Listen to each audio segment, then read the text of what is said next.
Buenas noches, chicos. ¿Me escuchan? ¿Me copian? Sí se escucha. Perfecto.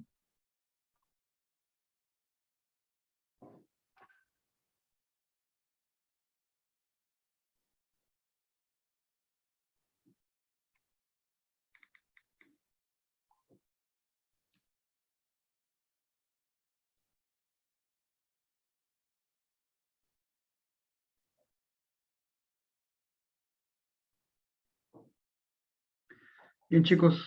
Buenas noches. Empezamos.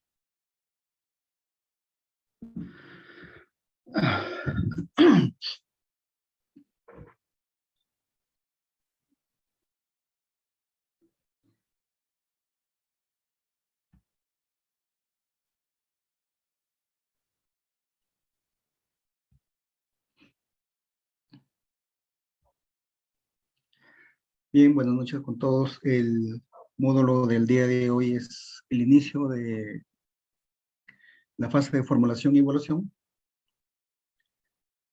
Veremos de forma rápida el tema de los documentos que se ven en todo lo que es formulación y evaluación para en la siguiente clase ya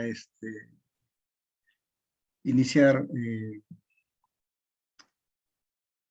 con los aspectos preponderantes para la formulación de un proyecto, ¿no? Y a la vez comunicarles que ya el próximo jueves daremos inicio ya a la conformación de grupos para tomar ya el inicio de cada uno de ustedes en su idea de proyecto para la formulación de su proyecto de acuerdo al monto que ustedes estimen conveniente, el cual podría ser una ficha simplificada, una ficha estandarizada o un proyecto de bajo mediana complejidad, ¿no?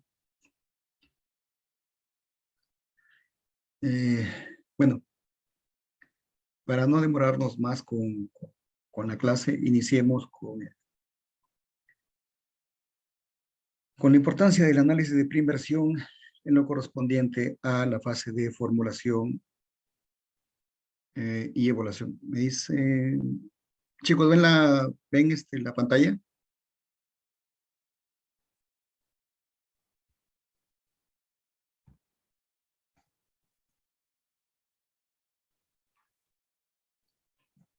Chicos, buenas noches.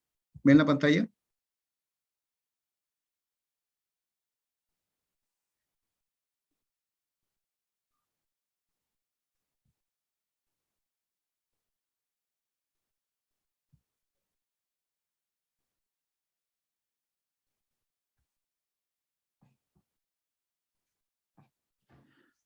Buenas noches, chicos. ¿Ven la pantalla, por favor? ¿Me confirman? Sí, profesor, sí se ve. Sí, se ve. Ah, ya, perfecto. Listo, entonces empecemos. La importancia del análisis de preinversión. Con el InviérteP, ¿no? Se busca que las carteras de proyecto de las entidades, o sea, el gobierno nacional, gobierno regional, gobierno local, y las empresas públicas, todas aquellas que pertenecen a FONAFE, ¿no?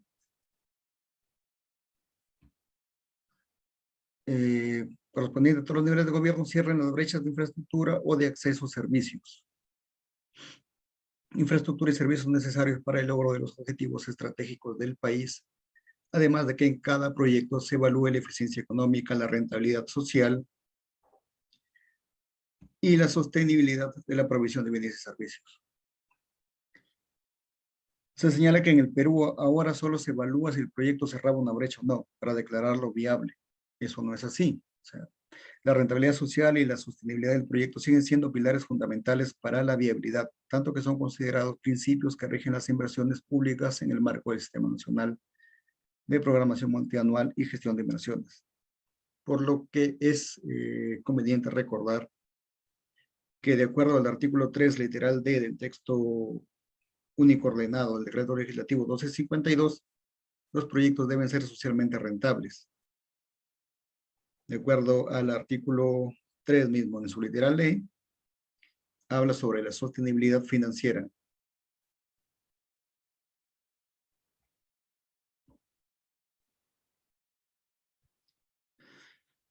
Además, es importante señalar que hay diferentes aspectos de la sostenibilidad que se evalúan en la formulación de un proyecto, como la ambiental, institucional, social, además de la financiera y los alcances de sus análisis que varían o se profundizan según el documento técnico de preinversión que se utilice para la formulación y evaluación. La metodología para el planteamiento y el análisis de la sostenibilidad del proyecto será abordada más adelante o en los módulos siguientes ya en los que entremos directamente a formular y evaluar un proyecto. Entonces, tenemos que, ya comentamos el análisis técnico y económico de preinversión, ¿no? Y de acuerdo a eso se encuentra, o se describen, ¿no? Cuatro documentos que forman parte de la directiva número 1 del 2019, que son la ficha técnica simplificada, la ficha técnica estándar, la ficha técnica para proyectos de inversión de baja y mediana complejidad y los estudios de preinversión a nivel de perfil. En este momento vamos a pasar a ver lo que son los documentos técnicos de preinversión en el Perú. El gestor público identifica la problemática, entiéndase por gestor público al responsable de formular o de la unidad formuladora, ¿no? Quien va a ser cargo de verificar cada uno de todos los aspectos señalados en las fichas, ¿no? Se analizará si esta está vinculada al cierre de alguna brecha de infraestructura o de acceso a servicios y se plantea las alternativas de solución para atender el problema identificado y evaluar su rentabilidad social y sostenibilidad. Se entiende que las alternativas de solución, siguiendo la metodología de la matriz del marco lógico, son las opciones que resultan del análisis de los medios fundamentales que conllevan al logro del objetivo central del proyecto de inversión. El planteamiento y análisis de estos aspectos son considerados tanto en los contenidos mínimos generales de las fichas técnicas como en los estudios de preinversión a nivel de perfil. Debe tenerse en cuenta que los documentos técnicos de preinversión se desarrollen de acuerdo con la metodología general aprobada por el ente rector del INVIERTE y en caso de el sector, el gobierno nacional haya aprobado metodologías específicas, estas son las que se aplican en los 3 niveles de gobierno.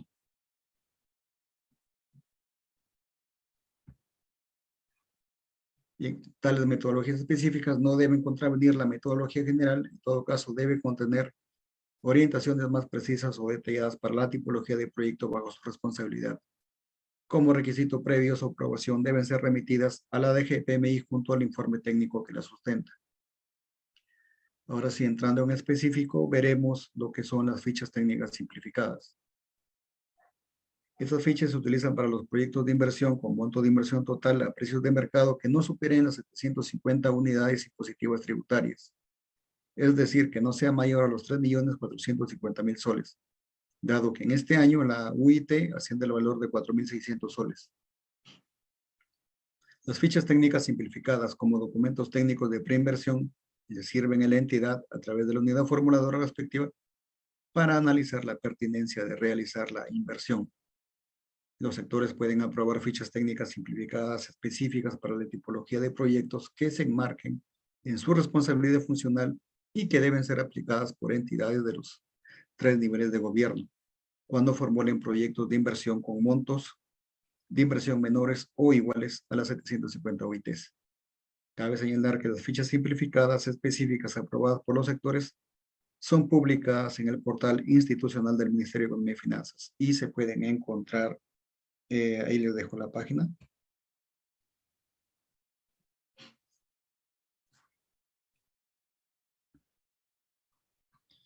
Y ustedes pueden ver todas las fichas técnicas sectoriales ya aprobadas, ¿no? Por el sector educación, interior, vivienda y saneamiento, transporte y comunicaciones, defensa, salud, ambiente, agricultura y riego, comercio exterior y cultura.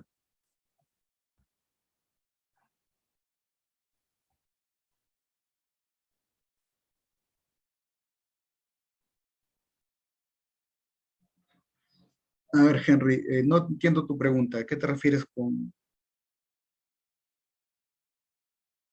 ¿Con quién aprueba? ¿Qué es lo que aprueba el MEF? ¿A eso te refieres?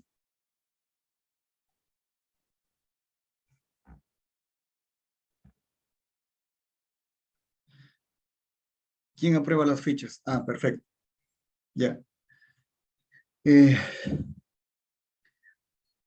la OPMI de cada sector, ¿no? O sea, de cada ministerio, ya tiene las funciones establecidas por la Dirección General de Inversión Pública del MEF, la que le ha dicho que en caso de tener proyectos que puedan ser compatibles, ¿no?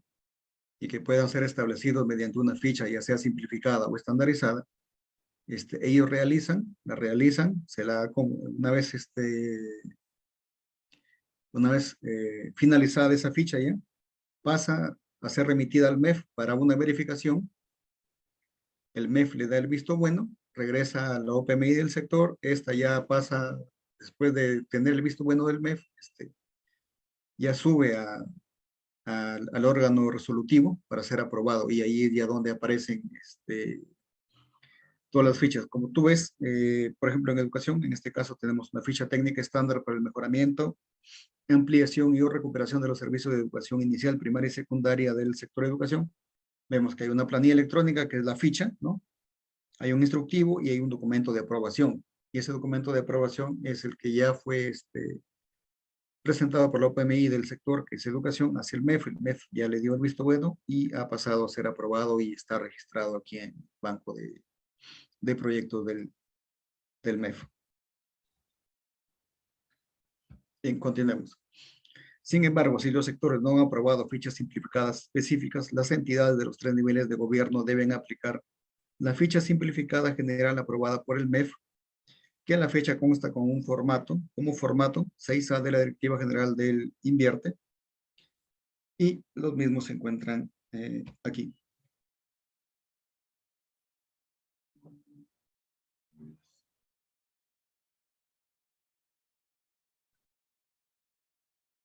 Entonces vemos el formato, que es el 6A, ¿no? Que es la ficha técnica general simplificada, que es un Excel que te permite realizar proyectos que no están simplificados, estandarizados. Ahí puedes ver, por ejemplo, proyectos de tipología de TICS, las losas deportivas, ¿no? Que no están estandarizadas, o demás proyectos que no puedan ser realizados mediante una ficha, como ya dije, simplificadas, estandarizadas.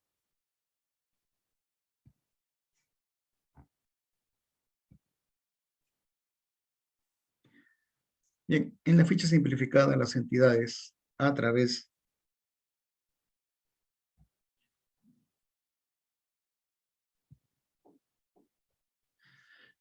de las UEFs, plantean el alineamiento al cierre de una brecha prioritaria y su contribución a la misma. Recuerden que las brechas ya las vimos en el módulo pasado, ya están identificadas cada sector, ¿no? Ha identificado sus brechas con sus indicadores. Saben ustedes cómo encontrarlas y cómo utilizar para cada tipo de proyecto. Bien, continuemos. Con la indicación del incremento en la capacidad de producción de bienes o servicios que aporten al proyecto de inversión. El valor de la contribución al cierre de brecha se obtiene de la diferencia entre la oferta con proyecto respecto a la oferta optimizada u oferta actual sin proyecto. Es decir, que tenemos una oferta actual, ¿no? Hay una oferta actual o una oferta que se va a descubrir con el proyecto, y de la diferencia de ellos obtenemos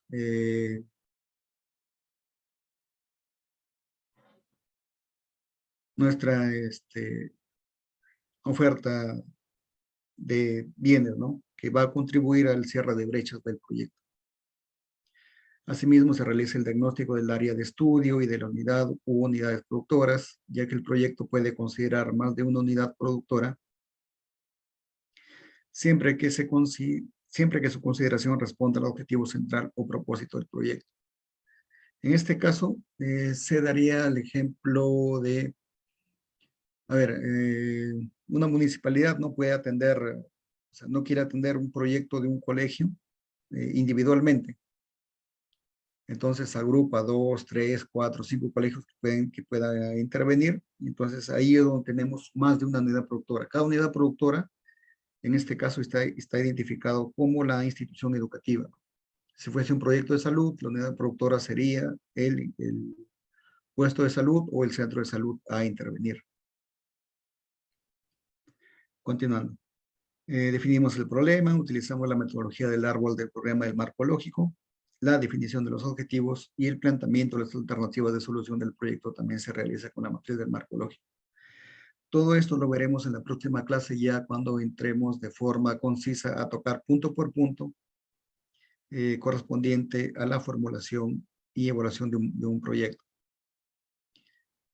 El formulador debe indicar el horizonte de evaluación considerando el periodo de ejecución y funcionamiento del proyecto. Esto es importante para determinar los beneficios del proyecto. Por ello es importante estimar adecuadamente el periodo de ejecución y sujetarse a este luego de la viabilidad. Cuando hablamos del horizonte de evaluación, hablamos generalmente de la vida útil del proyecto. Por ejemplo, para los proyectos de educación se estiman un periodo de 20 años, para los proyectos de saneamiento 20 años, para los proyectos de pavimentación, si es asfalto son 20 años, si es pavimento rígido son 30 años, y hay y de acuerdo, como le vuelvo a repetir, de acuerdo a generalmente se trata del activo, de la vida del activo útil, es cómo se establece un periodo del horizonte del proyecto. Pero de acuerdo a las fichas ya está estandarizado, se tiene un horizonte de proyecto de 10 años. Entonces, a partir de ahí, por ejemplo, si tuviésemos un proyecto que tenga que ver con tecnología, generalmente la tecnología cambia año tras año, ¿no? Se tomaría en cuenta la vida útil de ese activo. Podría hacerse cada 3 años, podría hacerse cada 4 años. El horizonte de evaluación tendríamos 2 evaluaciones en un único horizonte de evaluación, ¿no? Por el periodo mismo de durabilidad del activo fijo. También se desarrolla el estudio de mercado del servicio, que será intervenido por el proyecto con el análisis y balance de oferta y demanda. Asimismo, se sustentan los costos por componente y los costos de la gestión del proyecto. Expediente técnico, supervisión, entre otros. Se indican los cronogramas de ejecución física y de ejecución financiera y los beneficios sociales. A partir de esta información se realiza la evaluación social, que puede ser mediante la metodología costo-beneficio o costo-eficiencia. Estos aspectos ya serán desarrollados en el siguiente módulo, ¿verdad? La ficha técnica simplificada también considera preguntas a ser respondidas por el formulador para determinar la sostenibilidad del proyecto, dentro de la cual se realiza un análisis básico de la gestión integral de riesgo de desastres.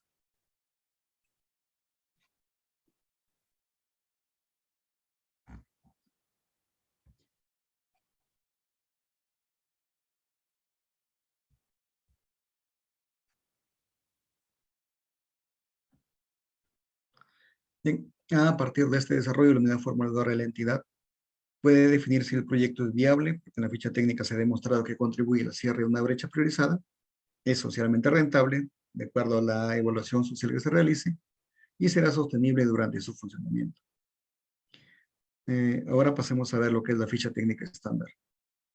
Hasta la fecha, los sectores del gobierno nacional han definido como proyectos estándares y aprobado las respectivas fichas técnicas estándares para los tipos de proyectos de inversión siguientes disponibles, los cuales, como le repito, ¿no? Son el mejoramiento, ampliación y recuperación de los servicios de educación inicial, primaria y secundaria, mejoramiento y ampliación del sector policial en comisarías, mejoramiento de servicios de saneamiento rural, urbano, carreteras interurbanas, embarcaderos fluviales, establecimiento de salud sin internamiento, recuperación de áreas degradadas por residuos sólidos, recuperación de ecosistemas andinos, servicio de limpieza pública, hay servicios de protección en riberas, y apoyo a la adopción de tecnologías por productores acuícolas y pescados artesanales, y los parques culturales bicentenarios.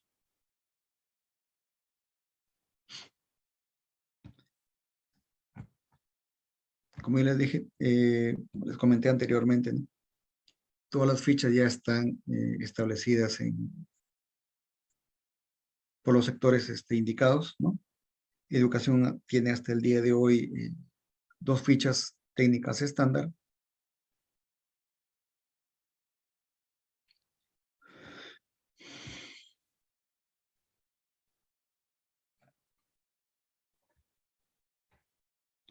Interior tiene una que está referida a mejoramiento y ampliación de los servicios policiales de comisarías.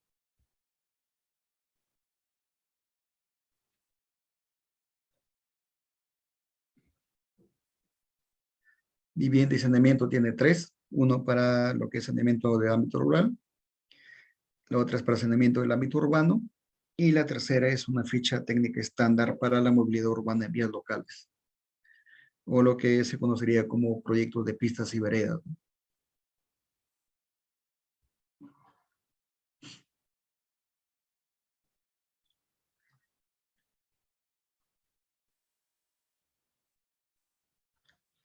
En transportes y comunicaciones tenemos una ficha simplificada para la formulación de proyectos menores o iguales a 150 UITs del sector transporte y comunicaciones.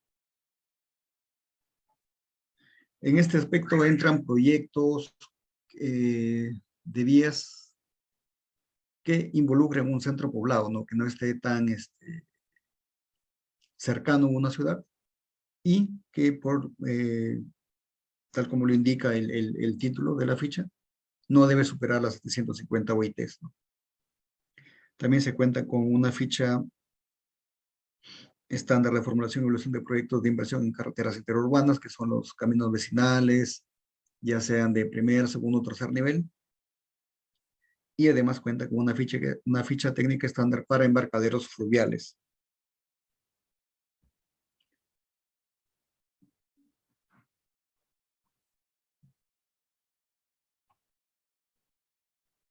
En el caso del sector defensa, hay 2 fichas técnicas simplificadas, ¿no? Para lo que es información sobre el riesgo de desastres y otra recuperación del servicio de alerta temprana. Ambas no deben ser mayores a 750 UITs. En el caso de salud,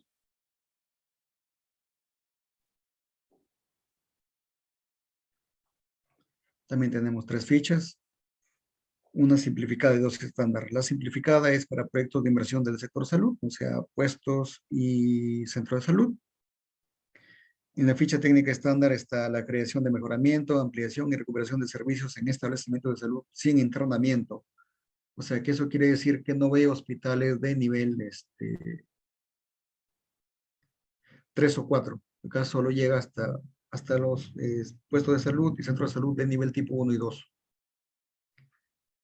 Y también tenemos una ficha técnica estándar para la formulación y evaluación de proyectos de inversión de establecimientos de salud en zona rural. Y en el sector ambiente, tenemos 3 fichas estándar y una simplificada.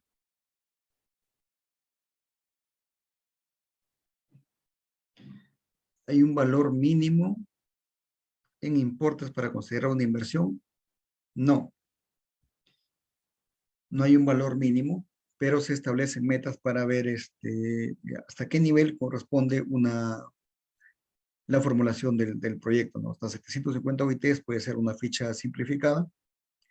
Entre 750 a 15,000 puede ser una estandarizada.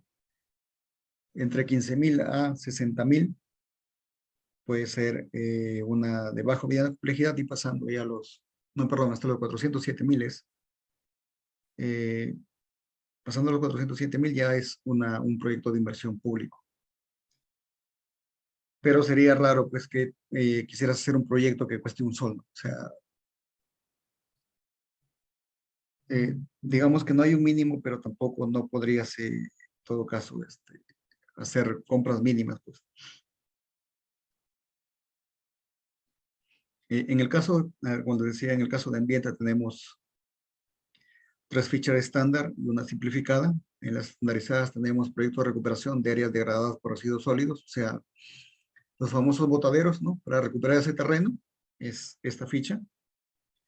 Hay una ficha técnica estándar para proyectos de recuperación de ecosistemas andinos, lo que en alguna vez fue buleado el presidente por hablar de la siembra y cosecha de agua, ¿no?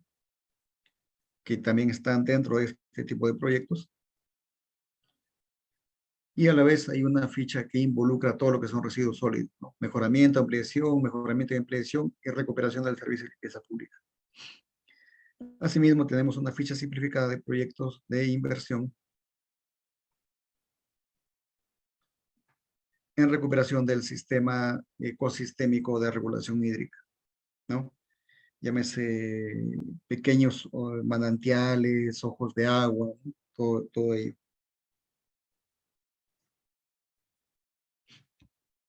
En el sector de agricultura y riego,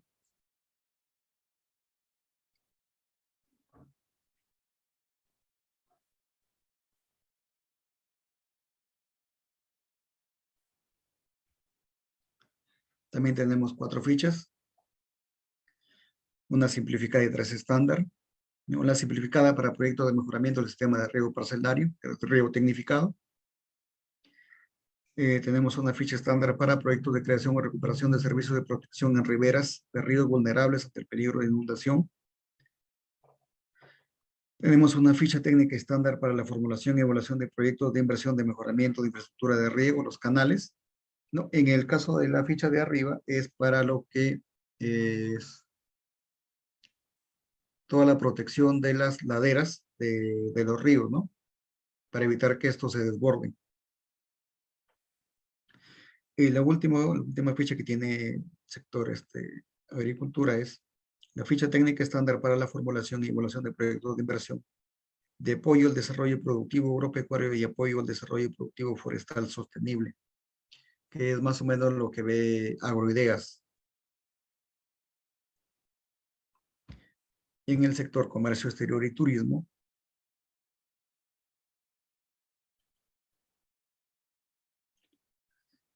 hay una ficha simplificada para la creación, mejoramiento, ampliación y recuperación de servicios turísticos públicos en recursos turísticos. Y bueno, en cultura ya tenemos los parques del Bicentenario. Una ficha técnica estándar para la formulación y evaluación de proyectos de parques culturales bicentenarios. Hasta el momento son todas las fichas que se tienen ya sea simplificadas o estandarizadas por sector, ¿no? Si se dan cuenta, todavía no hay proyectos simplificados o estandarizados para el sector justicia, para el Ministerio de la Mujer, Población Vulnerable, ¿no? Hay muchos sectores el Ministerio de Energía y Minas tampoco no está aquí, no cuenta con una ficha técnica simplificada, estandarizada para proyectos de electrificación. Tampoco transportes cuenta con ficha para lo que es internet o telefonía rural, ¿no?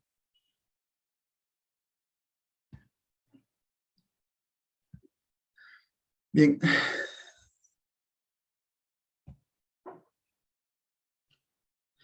Producción tampoco no cuenta. En realidad, producción tiene una ficha, perdón, industria no.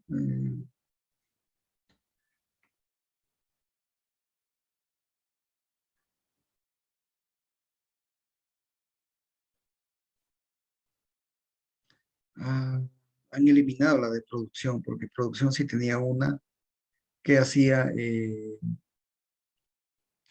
referencia a la transferencia tecnológica en el caso de pesca, pero creo que la han retirado, la deben estar reformulando. Pero sí recuerdo que había una. Bien, continuemos. En este caso ya tenemos entremos a ver lo que es la ficha técnica de baja y mediana complejidad, ¿no? En cuanto al criterio vinculado al valor o magnitud del monto estimado de la inversión del proyecto. El Sistema Nacional de Programación Multianual y Gestión de Inversiones clasifica el nivel de riesgo según el monto estimado de inversión del proyecto, para lo cual establece los rangos siguientes. Bien, tenemos una clasificación del valor o magnitud del monto de inversión estimado del proyecto de inversión. Hay un rango de monto, ¿no? Y una clasificación del nivel de riesgo. Si es menor o igual a 15,000 UITs, el valor es bajo. Si es mayor a 15,000 UITs y menor a 407,000 UITs, el valor es medio. Y si es mayor o igual a 407,000 UITs, el valor es alto. Para el criterio sobre el nivel de riesgo o incertidumbre de los resultados del proyecto, se clasifican los niveles de riesgo, para lo cual la unidad formuladora debe aplicar el test o prueba de riesgo establecido en el anexo 10.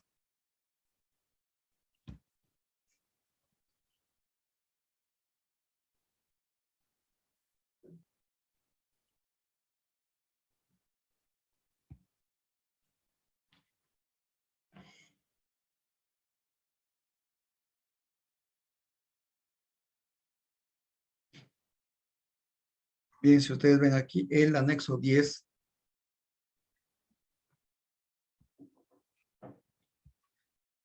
tiene como título criterios para determinar la clasificación del nivel de complejidad de los proyectos de inversión. Tiene una tabla 1, ¿no? En la cual indica que proyectos con un monto, bueno, hay una característica del proyecto de inversión y hay un nivel técnico de acuerdo a esa característica del proyecto. Hasta 750 OITs, como ya les dije, es una ficha técnica simplificada. Para proyectos estandarizados por el sector funcionalmente competente, se utiliza una ficha técnica estándar. Para proyectos cuya modalidad de ejecución será una asociación pública, una APP cofinanciada, es un estudio de preinversión a nivel de perfil. Si es un proyecto con financiamiento, fondos públicos provenientes de operaciones de un endeudamiento externo, también es un estudio de preinversión. Y si hay proyectos con montos de inversión mayor o igual a 407,000 UITs, también se utiliza el estudio de preinversión. Hay una clasificación del nivel, ¿no?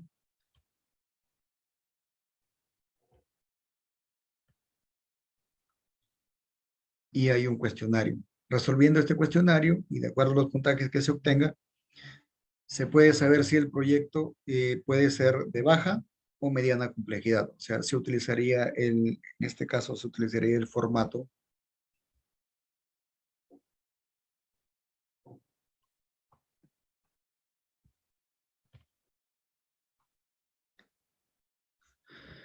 el formato 6B, ¿no? Si sobrepasa ya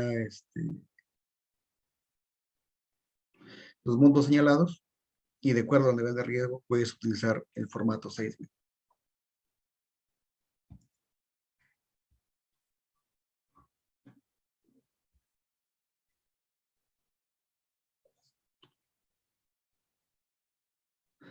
Bien, como ya les dije, hay un cuestionario en el formato 10, se resuelve, luego de resuelto la prueba de riesgo y de acuerdo con el puntaje obtenido, se tiene una clasificación del proyecto, ¿no?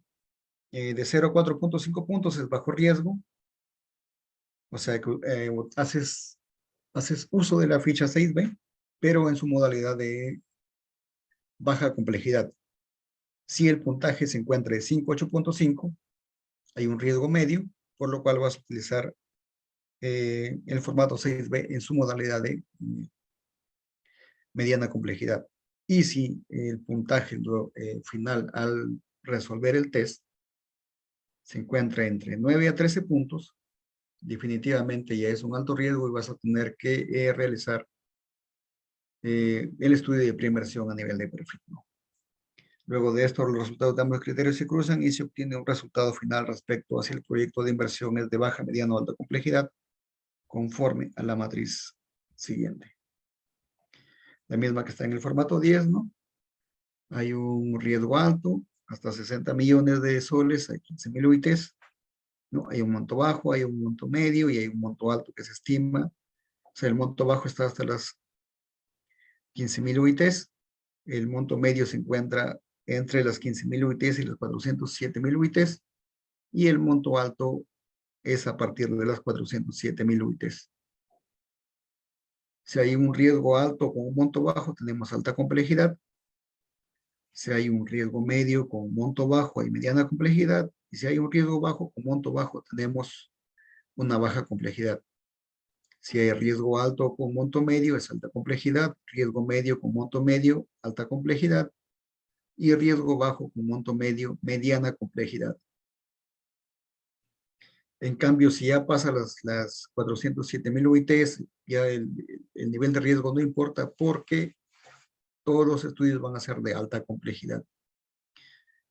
Como se observa en la parte verde, ¿no? De baja complejidad, hay se utiliza el formato 6B en su modalidad, como dije, de baja complejidad. En el caso de los amarillos, se utilizan el formato 6B en su modalidad de mediana complejidad, y todos los rojos, que son alta complejidad, bueno, ya ahí es necesariamente ingresar a los estudios de preinversión a nivel de perfil, ¿no?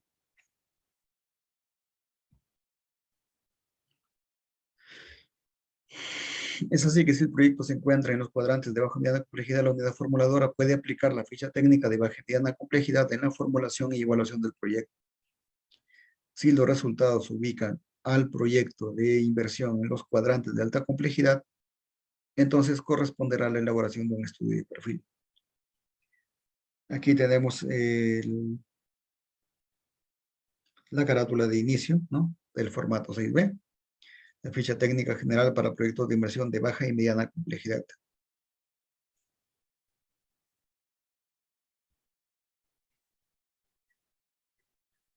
Bien, recordemos que este análisis se hace para los proyectos cuyos montos estimados de inversión superan las 750 OITs. Para aquellos que estén igual o debajo de ese monto, se elaborará la ficha técnica simplificada.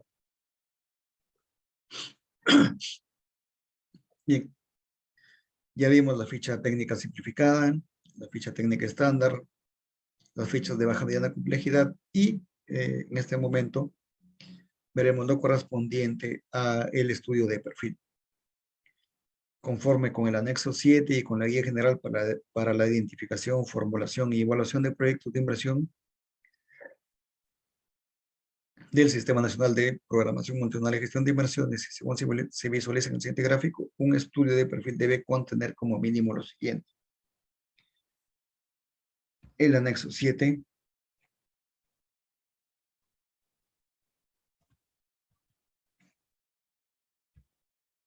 está aquí, y este es el contenido mínimo, ¿no? Que es el que señala cómo se desarrolla el estudio de preinversión a nivel de perfil.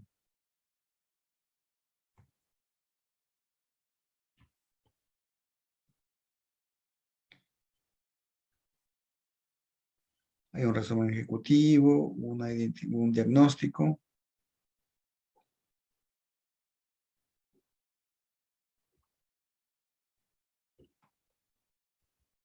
una evaluación, sus conclusiones, y tiene los anexos, ¿no?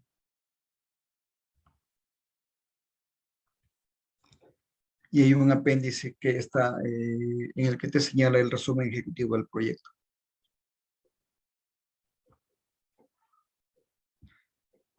Bien, comencemos. Como punto 1 tenemos el diagnóstico del estado situacional o necesidad que se pretende resolver y de los factores que influyen en su evolución.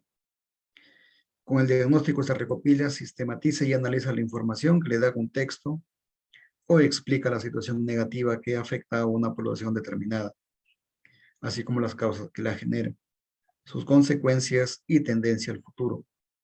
Para tales efectos se analizan los aspectos demográficos, económicos, sociales, culturales, además de los problemas y efectos que percibe la población afectada. Asimismo, se describe y analiza el territorio en el que se ubica la población afectada y la unidad productora vinculada con la situación negativa, así como se incluye los análisis de peligro y de las localizaciones potenciales para la creación de una unidad productora de bienes y servicios como parte del análisis de riesgo en el contexto del cambio climático. Cuando existe la unidad productora de bienes y servicios, se identifican las restricciones que impiden que provea los bienes y servicios en la cantidad y calidad demandada, de acuerdo con los niveles de servicio. De igual modo, se identifica y analiza los grupos sociales involucrados en el proyecto, así como las entidades que apoyarían en su ejecución y posterior operación y mantenimiento. La naturaleza de la intervención, creación, mejoramiento, ampliación o recuperación, se puede definir luego de elaborado el diagnóstico, puesto que ya se tiene un conocimiento más preciso de la localización geográfica de la población afectada y de la unidad productora de servicios.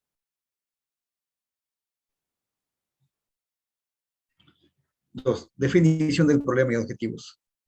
A partir del diagnóstico se especifica el problema central y se analizan las causas que lo generan y los efectos que producen en la población afectada y la unidad productora cuando existen. En este sentido, el problema se debe identificar desde el lado de la demanda del servicio, necesidad insatisfecha, sobre la base fundamentalmente del diagnóstico de la población afectada. El análisis se sistematiza en el árbol de causa, problemas y efectos. Definido el problema, se plantea el objetivo central del proyecto de inversión, que es la situación deseada que se espera lograr con la ejecución del proyecto. Asimismo, se plantean los objetivos específicos o medios fundamentales que deben reflejar los cambios que se espera lograr con las intervenciones previstas. El análisis se sistematiza en el árbol de medios, objetivos y fines. A partir de los objetivos específicos o medios fundamentales, se plantean las alternativas de solución que deben tener relación con el objetivo central, ser técnicamente posibles, pertinentes y comparables entre sí. Punto 3. Estudio de mercado del servicio. Análisis de la oferta actual, oferta optimizada, demanda actual, proyección futura y cálculo de la brecha. Cuando hablamos del cálculo de la brecha, en este caso no nos referimos a la brecha identificada ya para cubrir dentro del proyecto, ¿no? Sino aquí ya es con respecto a los servicios que brinda el proyecto. Se establece el horizonte de evaluación del proyecto constituido por el periodo de ejecución y el periodo en el que se estimarán los costos de operación y mantenimiento y los beneficios sociales. Hemos visto que en las fichas técnicas para proyectos estándar este aspecto ya ha sido definido previamente por el sector para todos los proyectos que apliquen dichas fichas. Asimismo, se estima la demanda actual de los servicios que brinda la unidad productora y sus proyecciones y se realiza el balance de oferta-demanda utilizando la oferta optimizada, cuando haya sido posible optimizarla y la demanda proyectada. Punto 4. Estudio técnico. Análisis del tamaño óptimo, localización, tecnología y momento óptimo de la inversión. Para realizar el análisis técnico se debe tener en cuenta los niveles de servicio, estándares de calidad, normas técnicas sectoriales o nacionales, según la tipología del proyecto de inversión. Asimismo, se puede utilizar estudios básicos de ingeniería, tales como estudio de suelos, topografía, hidrología, hidrogeología, batimetría, geología, u otros estudios especializados que sean necesarios para conocer las opciones de tamaño, localización o tecnología.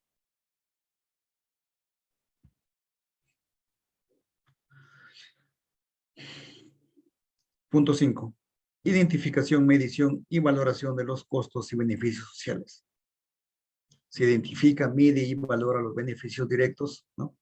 En este caso, liberación de recursos y aumento del consumo, así como los indirectos, externalidades positivas, e identificar los intangibles que generará el proyecto, debiendo guardar coherencia con los fines del árbol de objetivos. Asimismo, se elaborará los flujos de costos directos de precios sociales, situación con y sin proyecto, teniendo como base los flujos de costos a precios de mercado, los cuales serán ajustados aplicando los factores de corrección de precios de mercado a precios sociales.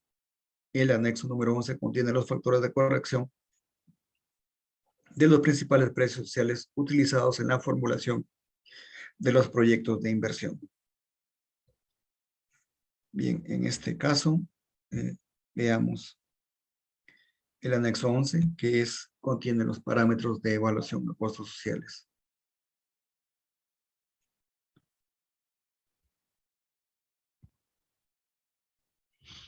Bien, tenemos la tasa social de descuento, tal como lo dijimos en la primera clase. Esta es actualmente del 8%. Hay una tasa social a largo plazo, pero que no se utiliza, salvo para proyectos que, pues,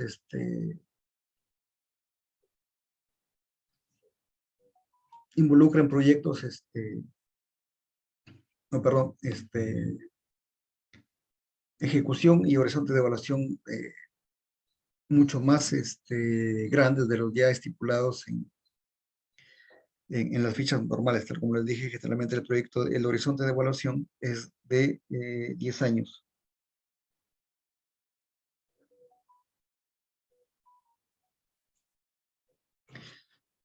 Bueno, bien, están los precios sociales ya estimados ahora, un precio social de la mano de obra. Hay una mano de obra calificada, hay una mano de obra semi-calificada y hay una mano de obra no calificada. Hay un factor de corrección o de ajuste, ¿no? En este caso para lo que es Lima Metropolitana, el resto de costa, sierra y selva. Toda la mano de obra no calificada son los obreros, la semicalificada es personal que se encuentra entre obrero y personal técnico, que puede ser topógrafo, maestro, o cualquier operario, ¿no? También contamos con el factor de corrección del precio social de divisa y el precio social del combustible.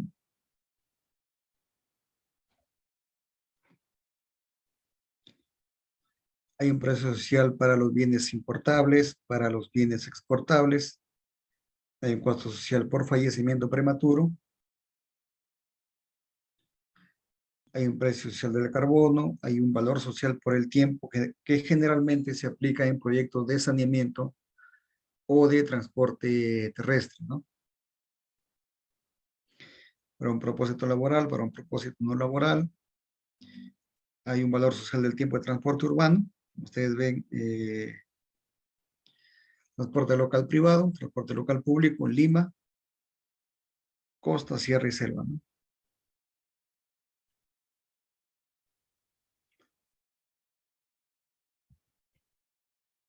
Hay un valor de tiempo de transporte aéreo, de transporte interurbano, y hay definiciones a los niveles de competencia, ¿no? O sea, ya establecidos en esta ficha para que intervengan ya sean el gobierno regional o distrital, ¿no? Bien, continuemos. Punto 6, evaluación social del proyecto de inversión. El objetivo de la evaluación social de un proyecto de inversión es determinar si su ejecución es conveniente para la sociedad en su conjunto. Para ello se identifica, cuantifica y valora los costos y beneficios que se generen con su ejecución y funcionamiento, de tal forma de estimar su rentabilidad, examinando los riesgos que podrían enfrentar a lo largo de su ciclo de vida. Para la evaluación social se aplica la metodología costo-beneficio o costo-eficacia. La primera, cuando los beneficios sociales pueden cuantificarse monetariamente y se pueden comparar directamente con los costos, en tanto que la segunda se utiliza cuando los beneficios sociales no son posibles de ser valorizados en términos monetarios. En este caso se mide más que todo la calidad que la cantidad, ¿no? Punto 7, plan de implementación. Para la gestión del proyecto de inversión en la fase de ejecución, en el estudio de perfil se desarrolla el plan de implementación donde se detalla la programación de las acciones previstas para el logro de las metas del proyecto, estableciendo la secuencia y ruta crítica, duración, responsables y recursos necesarios. Es necesario darle importancia al desarrollo de la ruta crítica de los proyectos a efectos de organizar la ejecución y de identificar si existen actividades que son secuenciales o que pueden ser ejecutadas de forma paralela.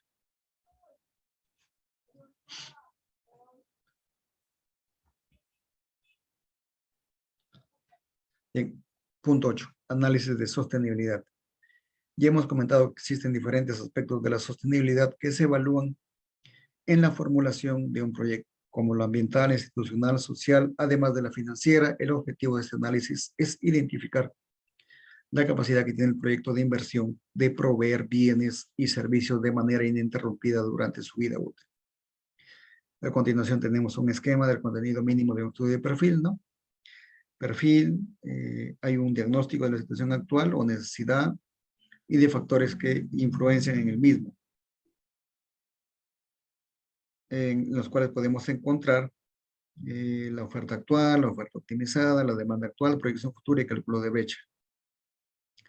También hay una definición del problema de objetivos, hay un estudio de mercado del servicio público, hay un estudio técnico con análisis de el tamaño óptimo, localización, tecnología y momento óptimo de inversión. Hay una identificación, medición y valoración de costos y beneficios sociales, hay una evaluación social, hay un plan de implementación y terminamos con un análisis de sostenibilidad. Bien. Proceso de formulación y evaluación de los proyectos de inversión. Dicho esto, para la formulación del proyecto de inversión debe contarse previamente con la idea del proyecto registrada en el banco de inversiones y ya sabemos que para el registro de la idea, debe responder a una necesidad insatisfecha de una población determinada y contribuir a una brecha priorizada, conforme lo vimos en la clase pasada. Verificado o realizado el registro de la idea en el banco de inversiones, la unidad revisa y realiza búsquedas en el banco de inversiones para verificar que no existan proyectos de inversión similares. Es decir, con los mismos objetivos, beneficiarios directos, localización geográfica o componentes, ya que no puede registrarse dos veces un mismo proyecto porque no se estaría usando de manera eficiente los recursos destinados a la inversión. En este caso, se debe verificar que no exista duplicidad de proyectos. Si la unidad formuladora detecta o es informada que existe un proyecto similar de su propia entidad y el proyecto preexistente es una solución menos eficiente que la que formula, puede, 1, desactivar el proyecto preexistente, siempre que dicho proyecto no se encuentre en ejecución, luego de lo cual formule el proyecto nuevo. 2, si el proyecto preexistente está en ejecución, puede coordinar con la unidad ejecutora de inversiones para introducirle las mejoras mediante modificaciones durante la fase de ejecución. Y 3, si el proyecto preexistente es la solución más eficiente que la del que se pretendía formular, entonces se deja de lado la formulación y se desactiva la idea de proyecto a la que estaba vinculado. Si el proyecto duplicado está a cargo de otra unidad formuladora, entonces ambas unidades formuladoras realizan el análisis para determinar cuál proyecto es el más eficiente y determinar la desactivación respectiva. Esto puede suceder en proyectos de una municipalidad provincial y una distrital. Por eso es muy importante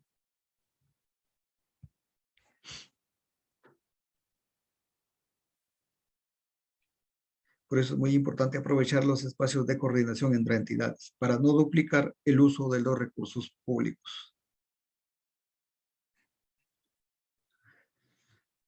Bien, la unidad formuladora determina el documento técnico de preinversión. Ficha técnica simplificada, ficha técnica estándar, ficha técnica para proyectos de inversión de baja y mediana complejidad o estudio de perfil, tomando en consideración el monto de inversión y las características del proyecto de inversión. Recordemos que si es un proyecto con monto de inversión estimado mayor a 750 OITs y no ha sido estandarizado por el sector del gobierno nacional, es decir, no cuenta con ficha técnica estándar, entonces la unidad formuladora debe realizar el test de riesgo y aplicar los criterios en el anexo 10 de la Directiva General del Sistema Nacional de Programación Multianual y Gestión de Inversiones para definir si elabora la ficha técnica para proyectos de inversión de baja y mediana complejidad o el estudio de perfil. Definido el documento técnico de preinversión a elaborar, la unidad formuladora con el personal propio desarrolla la ficha técnica o el estudio de perfil. También puede requerir la contratación de un consultor para dicha labor. En consecuencia, en el marco de la normatividad de contrataciones, como área usuaria, le corresponderá proponer los términos de referencia. Otro supuesto es que elabore con el equipo propio la ficha técnica o el estudio de perfil y contrate una consultoría para el desarrollo de los estudios vinculados con el diseño del proyecto, como la topografía, estudio de suelos, hidrología, o etcétera, ¿no? Asimismo, formulado y evaluado el proyecto a través del documento técnico de preinversión correspondiente, Si la conclusión es que el proyecto ha demostrado enmarcarse en una brecha priorizada, ser socialmente rentable y sostenible, la unidad formuladora declara la viabilidad del proyecto y lo registra en el banco de inversiones. Debe tenerse en cuenta que el registro de todo proyecto de inversión en el banco de inversiones debe contar con el respaldo de la ficha técnica o estudio de perfil respectivo.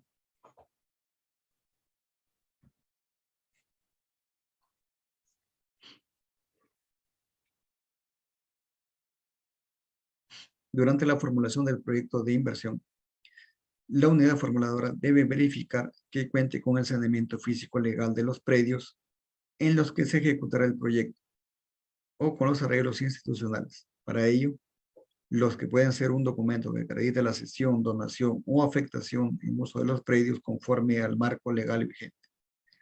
Recientemente, una directiva del Sistema Nacional de Programación Multianual y Gestión de Inversiones ha indicado que puede haber alguna tipología del proyecto que determine que esto se haga en la fase de ejecución. Sin embargo, se recomienda iniciar el saneamiento físico legal o contar con el documento respectivo antes de la viabilidad, con el fin de no dilatar el inicio de la ejecución de los proyectos por haber pospuesto esta gestión. Estos mismos cuidados deben tenerse para la factibilidad de servicios. Un apóstol centro de salud o un centro educativo sin el servicio de agua potable y alcantarillado pone en riesgo a sus beneficiarios directos. Debemos entender en este caso que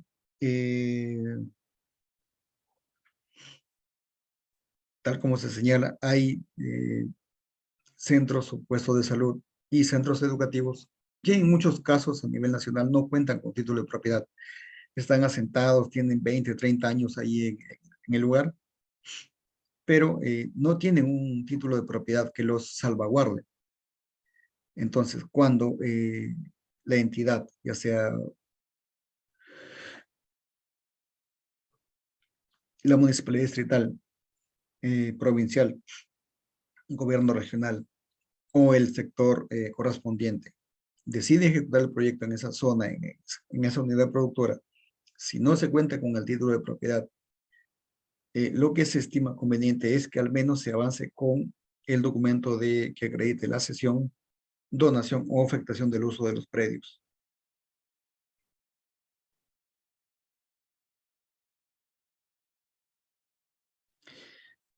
A ver, Henry, respondiendo a tu pregunta. Un amigo ingeniero residente hizo una obra en un terreno que le entregó al municipio. Al final, el propietario real le hizo juicio. Exactamente. O sea, eso es lo que vamos. Muchos proyectos son ejecutados, en realidad, cuando ya se procede, cuando está aprobado el proyecto, ya ha pasado a fase de elaboración de expediente técnico. Una vez aprobado el expediente técnico, pasa a fase de ejecución, ya no se licita a través del SEACE, gana el postor, ya pasa de ser postor a ya contratista. Al ejecutar solicita la entrega de terreno. La municipalidad o el gobierno regional hace la entrega de terreno. El contratista ejecuta, pero ese terreno, o sea, no cuenta con título de propiedad, de repente tiene otro dueño, no se ha verificado, de repente si hay una parte del terreno que no le corresponde, entonces obviamente hay una intervención. Hay una intervención que perjudica la ejecución del proyecto, o sea, que se ha hecho que se gaste dinero en un terreno en el cual obviamente, no se puede permitir el uso de servicios porque hay un dueño, el que no ha sido comunicado, ¿no? Para hacer uso de su terreno. O generalmente por desconocimiento de las autoridades, que creen que como, le repito, el puesto de salud, el centro de salud del colegio ya tiene asentado ahí 10, 20, 30 años, entonces creen que ya está saneado. Pero el saneamiento físico legal es muy importante para los proyectos y se evitan muchos inconvenientes al momento de ejecutar, ¿no? Asimismo, yo voy a ejecutar un proyecto, ¿no? Tal como se indica, de salud o educación. Necesito contar también con la factibilidad de servicios, ya sea agua, ya sea alcantarillado, electrificación, internet, teléfono. O sea, no puedo hacer una infraestructura que no cuente con al menos, o sea, con los servicios básicos. Entonces, todo eso se tiene que verificar antes de pasar a la fase de elaboración de expediente técnico. Bien, continuemos. Asimismo, si la operación y mantenimiento estará a cargo de una entidad distinta a la que formula el proyecto, antes de la viabilidad, la unidad formuladora le solicita opinión sobre la previsión de los recursos para los gastos de operación y mantenimiento. Esto suele suceder en los proyectos de saneamiento en el ámbito de una empresa prestadora de servicios de saneamiento que son formulados por una municipalidad, pero que luego deben ser transferidos a la mencionada empresa para su operación y mantenimiento. ¿Qué sucede aquí? Por ejemplo, a ver, el proyecto de saneamiento, ¿no? Si son en ámbito urbano, ahora hablemos acá, yo vivo en el distrito de La Victoria, en la provincia de Chiclayo, departamento de Lambayeque. Sí, actualmente La Victoria es 90% terreno urbano, 10% es terreno rural. Entonces, cualquier intervención dentro de la zona urbana, ¿no?, que corresponda a la recuperación, ¿no?, o mejoramiento del servicio de saneamiento, ya sea agua o alcantarillado. Nosotros tenemos una EPS, que es EPSEL, ¿no? Entonces, el formulador de la unidad formuladora, una vez que llegue a los costos de operación y mantenimiento, debe pasar todo este proyecto a la EPS para que éste le brinde la conformidad de servicio, para que le diga, sí, está bien.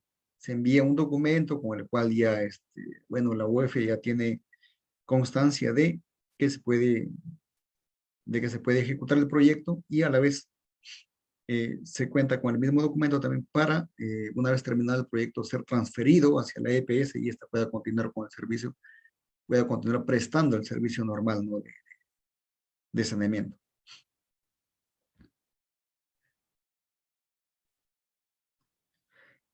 EPSEL, sí, EPSEL. EPSEL es la EPS que ve acá el servicio de agua y saneamiento. No sé cómo el nombre que pueda tener en tu localidad, pero aquí en Lambayeque lo ve EPSEL. En el caso de que sea en una zona rural, se entrega una JAS, una junta de usuarios, para el servicio de saneamiento. Ellos son los encargados de ver el adecuado, darle el adecuado mantenimiento, ¿no?, al servicio, al proyecto ya realizado y dejado y transferido hacia ellos. Si fuese electrificación, se hace lo mismo también. Por ejemplo, nosotros acá tenemos a Electronorte, ¿no?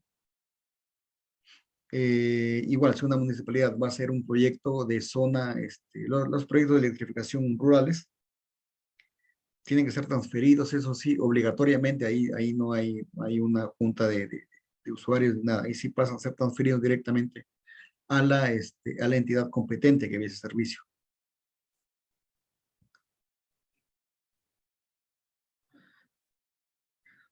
Para el caso de puestos de salud, obviamente se coordina con la dirección o gerencia regional de salud, ¿no? Ellos tienen que también comprometerse con el documento de operación y mantenimiento. Si es educación, pasará a la UGEL, respectiva, ¿no?, de ubicación del colegio, para el compromiso de operación y mantenimiento. Bien, continuemos. Con la realización de estas actividades, la unidad formuladora registra el proyecto de inversión utilizando el formato 7A en el banco de inversiones, debiendo incluir el archivo electrónico de la ficha técnica o del estudio de perfil, según sea el caso, siendo de su exclusiva responsabilidad la información que dichos documentos contienen. Bien, aquí tenemos una imagen con el proceso de formulación y evaluación de un proyecto de inversión. En primer lugar, la UEF verifica o registra la idea del proyecto en el banco de inversiones. Luego la UEF verifica en el banco de inversiones que no haya proyectos similares. Luego de realizar esta tarea, la UEF elabora la ficha técnica o estudio de preinversión.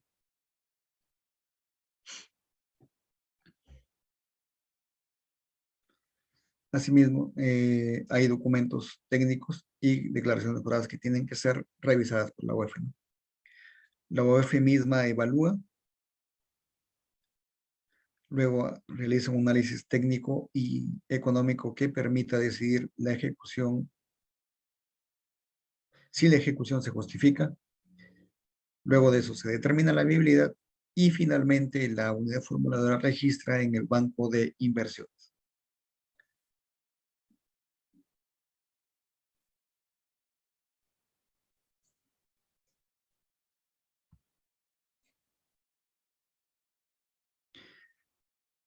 Ay, a ver, Yuriko, por cada inversión se debe poner un código de idea.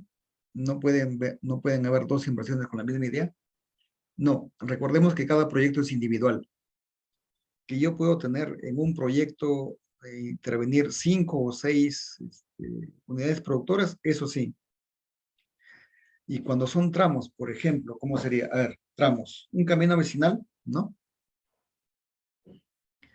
Un camino vecinal que involucra, pues, digamos, 3, 4 distritos.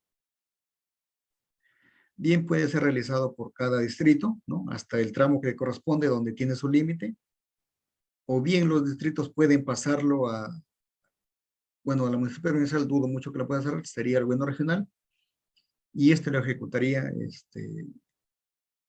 dependiendo de la disponibilidad presupuestal, ¿no? Ahí sí por, por tramos, pero es más que todo por la dificultad de la certificación presupuestal. Los tramos generalmente involucran eso, problemas con la certificación presupuestal. No se cuenta con el dinero para ejecutar en un año y obviamente comienzo a partir. Es como les dije en el primer módulo, ¿no? Hay casos en los que yo, por ejemplo, tengo un proyecto de 5 millones, pero mis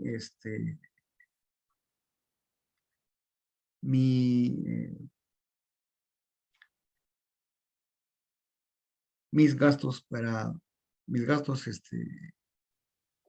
presupuestales para ejecutar obras en un año, o sea, no es de 5 millones, es mucho menor. Ahí también ejecuto en etapas en todo caso.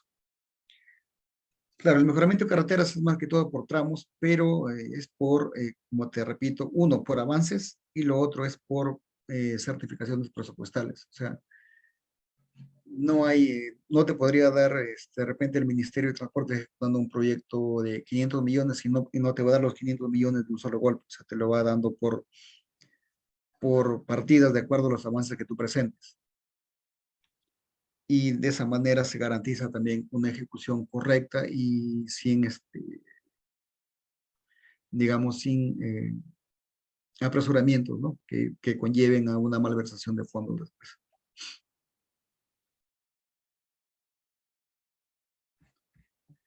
Bien, en ese sentido, a ver, otra consulta me hacen.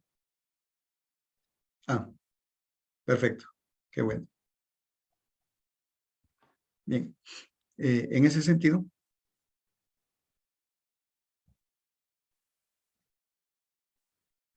sí, cada proyecto debe tener su código de idea.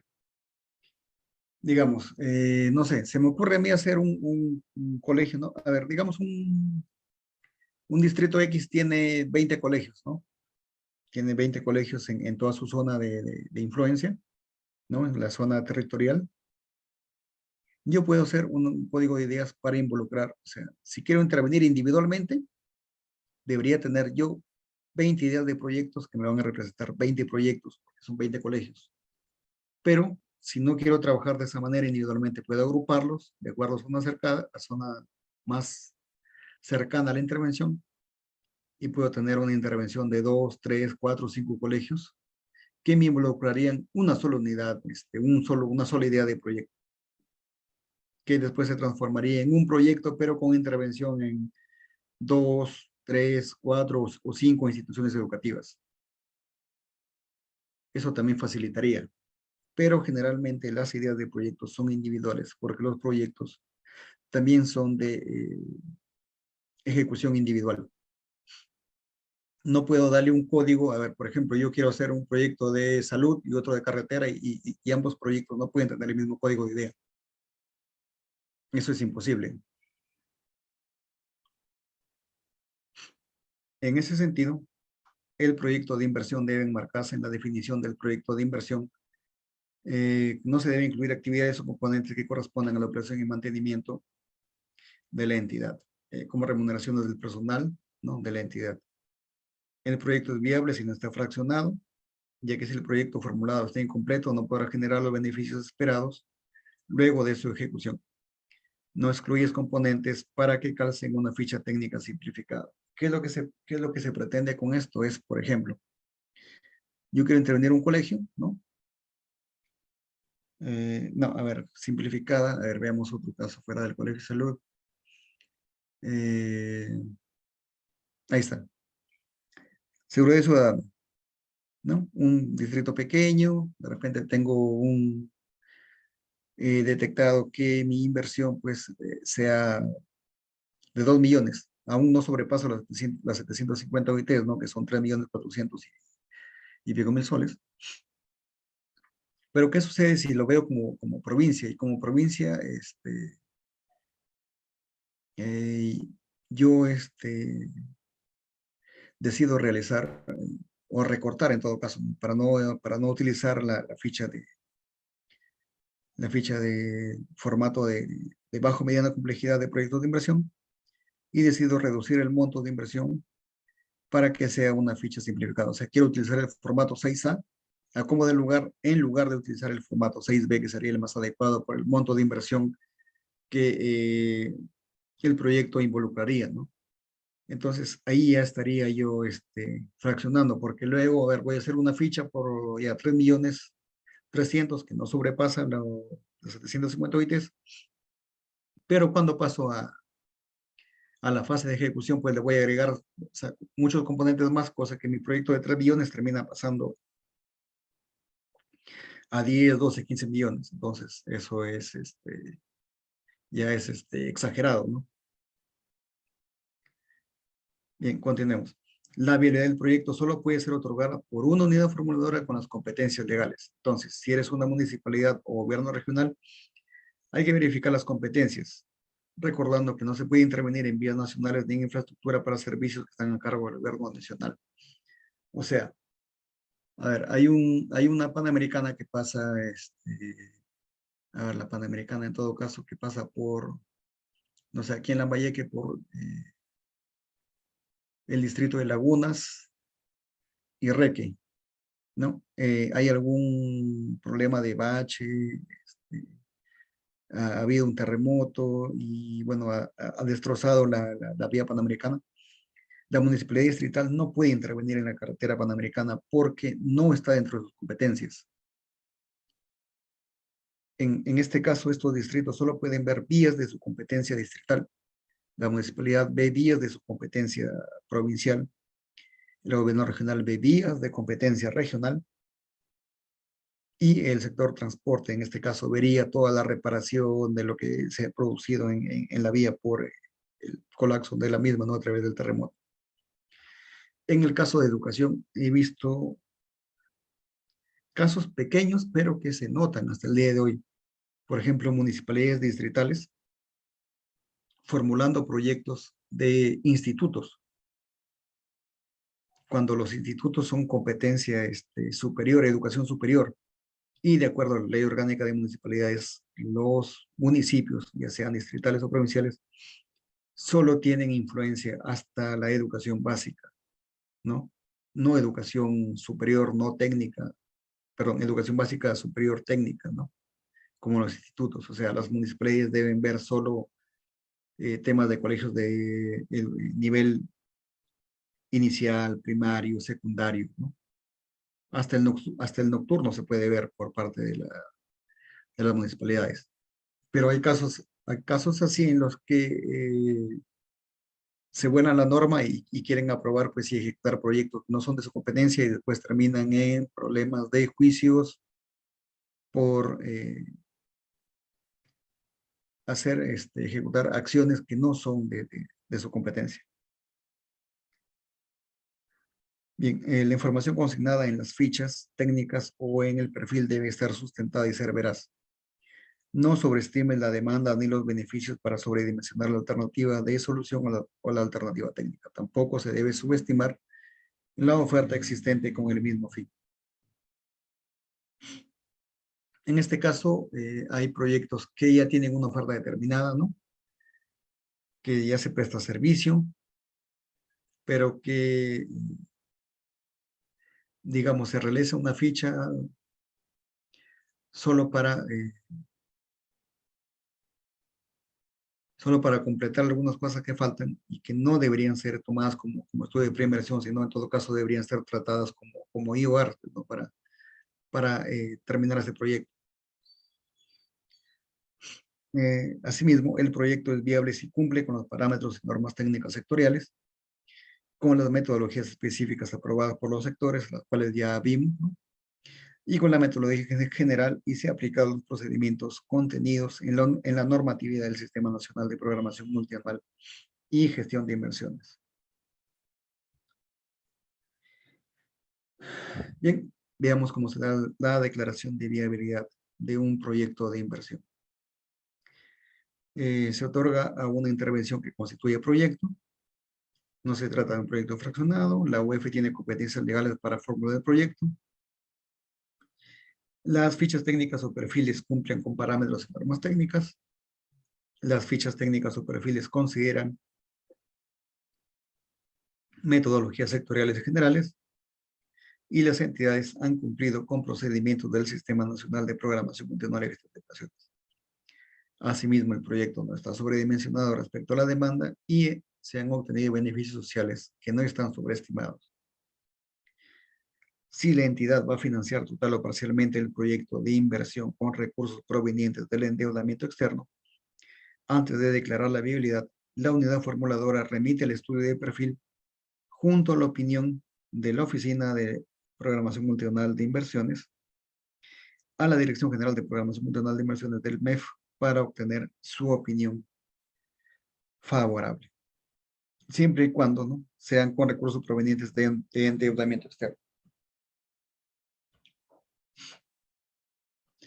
Finalmente, para la inclusión de la ejecución del proyecto en la Programación Multianual de Inversiones, se debe tener en cuenta que la declaración de viabilidad tiene una vigencia de 3 años contados desde su registro en el Banco de Inversiones.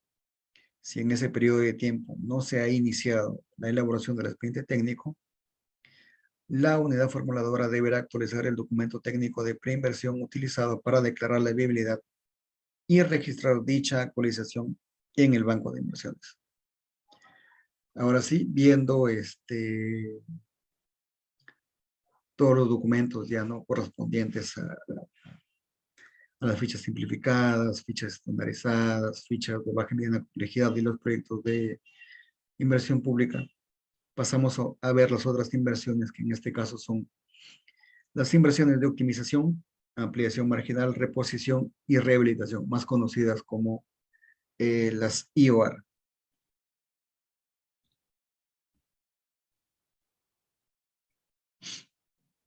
Bien, el objetivo principal de intervención es sobre un activo que forma parte de la unidad productora, ¿no?, existente de servicios públicos, a diferencia de un proyecto de inversión que busca actuar sobre todos los activos que forman una capacidad de producción de servicios públicos. Es decir, su intervención abarca toda la unidad productora. Tengamos en cuenta que la unidad productora es el conjunto de infraestructura, equipos, personal, organización, capacidades de gestión y otros factores productivos que proveen bienes o servicios a una población objetivo. Por ejemplo, una planta de tratamiento de aguas residuales es una unidad productora, en tanto que la tubería del afluente de la planta es un activo que puede ser intervenido mediante una IOR. Debe contribuir al cierre de una brecha prioritaria, de modo que permite el acercamiento a un objetivo estratégico sectorial o territorial. Es necesario recalcar que no puede registrarse como IOR aquellas intervenciones que tengan por finalidad realizar gastos de carácter permanente ni fraccionar proyectos de inversión. Es decir, las entidades no pueden buscar financiar mediante una IOR gastos de operación y mantenimiento. Del mismo modo, si corresponde la formulación de un proyecto de inversión, este debe ser formulado y la entidad no debe buscar fraccionar sus componentes en IOR ya que además de las responsabilidades administrativas, civiles o penales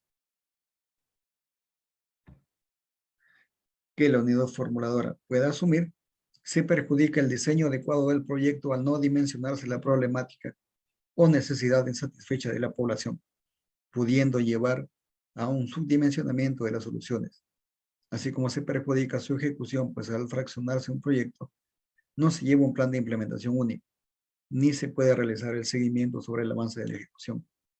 Todo ello termina afectando a la población al no poder contar con la infraestructura o el servicio implementados. Principales instrumentos de la IOAR, en este caso tenemos las inversiones de optimización, que son inversiones menores que resultan de un mejor uso y o aprovechamiento de los factores de producción disponibles de una unidad productora, es decir, la oferta del servicio existente. Pero se requiere algunas mejoras en activos específicos, no en toda la unidad productora, para mejorar la eficiencia en la prestación del servicio. Se identifica sobre la base de un diagnóstico de la unidad productora existente y de la demanda por sus servicios. Luego tenemos las inversiones de ampliación marginal, ¿no? Tenemos de 4 tipos y el punto en común, que es que ninguno aumenta la capacidad de producción de bienes y servicios de la entidad. En este caso tenemos las inversiones de ampliación marginal del servicio, que son inversiones que incrementan la capacidad de una unidad productora hasta un 20% en el caso de servicios relacionados a proyectos de inversión estandarizados por el sector. Para su aplicación se requiere que el sector haya aprobado la tipología del proyecto estándar. Inversiones de ampliación marginal de la edificación u obra civil son inversiones que incrementan el activo no financiero de una entidad o empresa pública y que no modifican la capacidad de producción de servicios o bienes. En este caso, a ver, un ejemplo básico sería, tenemos un centro de salud, ¿no? En una zona X, que no cuenta con un cerco perimétrico. Entonces, lo único que necesita es el cerco perimétrico para protección. Entonces, ahí aplicaremos una IOAR con base en la inversión de ampliación marginal de la edificación u obra civil. En el caso de las inversiones de ampliación marginal del servicio, los estandarizados que tenemos, pues, ya señalamos, tomemos en cuenta que sea de vivienda en el caso de saneamiento rural, ¿no? Tenemos 200 conexiones que se han realizado, pero actualmente hay un incremento de viviendas, ¿no? O sea, conexiones dentro de la zona. Entonces, si queremos intervenir con una IOAR por ampliación marginal del servicio, obviamente vamos a tener el 20% de 200 conexiones que serían 40. O sea, lo máximo que podríamos cubrir mediante una IOAR serían 40 conexiones para agua en esa zona. Si se pasara las 40 conexiones y obviamente ya requiere actuar mucho más allá, entonces ya dejaría de convertirse en una inversión de ampliación marginal del servicio y pasaría ya a ser un proyecto de inversión. Veamos las inversiones de ampliación marginal para la adquisición anticipada de terrenos, ¿no? Son inversiones que se realizan para la adquisición de terrenos vinculados a un plan de ampliación de servicio priorizado en el PMI. Es conveniente que cuando se realice esta IOAR, se tenga programada la formulación del proyecto para la ampliación del servicio, a efecto de no incurrir en gastos de guardianía o simplemente de hacer un activo que no prestara ningún servicio. En este caso, sigamos en saneamiento, ¿no? En una zona rural. Se está ejecutando el proyecto, se han identificado todos los componentes a intervenir, pero hay una disputa en todo caso por el ojo de agua, ¿no? Pertenece a un señor, el propietario no quiere ofrecer ese ojo de agua, ¿no? Entonces, hay otro propietario que se ubica, hay otra fuente de agua que se ha ubicado, entonces, este propietario, si está dispuesto a otorgar, por tal motivo se debe comprar ese ojo de agua, ¿no? Siempre y cuando el propietario lo quiera vender, porque generalmente la gente simplemente los otorga así, nada más, para uso de población. Entonces, ahí es donde procede la inversión de ampliación marginal para la adquisición anticipada de terrenos. O, por ejemplo, quiero hacer un puesto de salud, ¿no? En una zona X, pero no tengo terreno. Entonces, puedo comprar este terreno a la vez que voy formulando el proyecto, ¿no? De inversión para mejorar toda la infraestructura, ¿no? Del puesto de salud.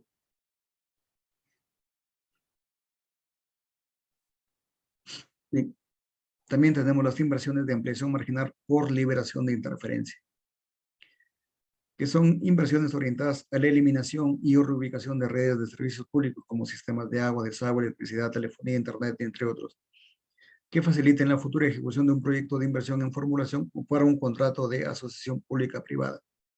En este caso, digamos que es una zona, a ver, una zona urbana, ¿no? Voy a hacer un proyecto de pavimentación, ¿no? Un proyecto de vías urbanas, pistas y veredas, y hay, al momento de hacer la topografía, he detectado que hay postes de luz que están en medio de la vía, otros que están entrando a la vía. Hay servicios de agua que no han sido, que no se cuenta con esos servicios. Entonces, yo con esta IOAR procedo a hacer todas las actividades antes de ejecutar el proyecto en su forma integral. Solo aquí solo aquí se permite el uso de esas acciones, porque yo estoy liberando cualquier interferencia que pueda perjudicar la ejecución de mi proyecto después, ¿no? Luego tenemos, ya vistas todas las inversiones de ampliación marginal, ahora vemos las inversiones de rehabilitación, ¿no? Que son inversiones destinadas a la reparación de infraestructura dañada o equipos mayores que formen parte de una unidad productora para volverlos al estado original. La rehabilitación no debe incrementar la capacidad de la unidad productora. De ser así, será necesaria la formulación del proyecto. Esta IOAR es usualmente utilizada para rehabilitar servicios afectados por un desastre. Vuelvo a decir, ¿no? Teníamos la Panamericana Norte que ha sido afectada por un terremoto, solo una pequeña vía, un pequeño tramo, en este caso, de la Panamericana. Entonces el sector transportes pues utilizará una inversión de rehabilitación, ¿no? Una IOAR de rehabilitación, solo para tratar esa pequeña zona, que no va a involucrar ampliar más, pues, ¿no? Más allá de la vía. O en el caso de un camino vecinal, digamos que este tiene 6 kilómetros, pero por efectos, no sé, de intensas lluvias, ha habido un huaico, entonces se necesita hacer una limpieza y mejora de esa, perdón, y rehabilitar ese tramo de vía que ha sido afectado. De los 6 kilómetros, digamos que han sido afectados 3, entonces la rehabilitación consiste solo en esos 3. O en el peor de los casos, todos los 6 kilómetros que se encuentran afectados deberían ser tratados con la IOR de rehabilitación. Pero si más allá de los 6 kilómetros, yo, por ejemplo, quiero agregar un kilómetro más, ir más allá, ya simplemente estaría saliendo del concepto, ¿no? Del concepto de la IOR que se refiere a una inversión de rehabilitación. La rehabilitación solo es permisible en el caso afectado de la unidad productora, o sea, no puede involucrar mucho más allá.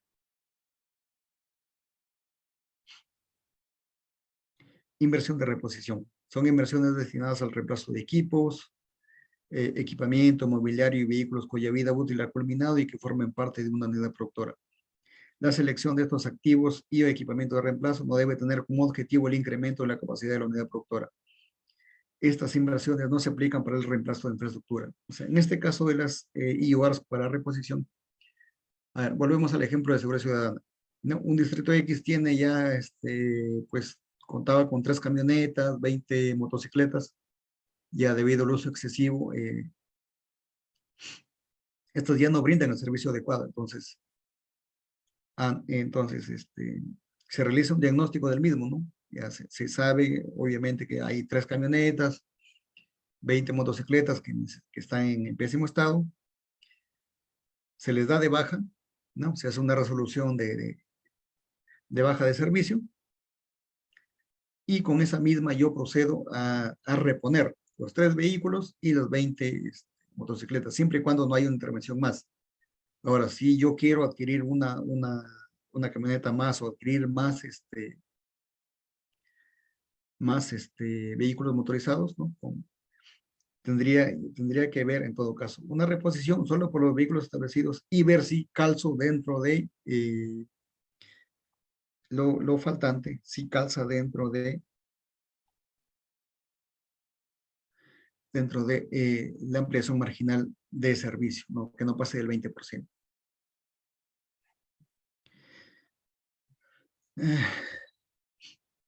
Los mantenimientos preventivos y correctivos de vehículos donde calza, eso es operación y mantenimiento, no corresponde a una IOR, ni siquiera a un proyecto.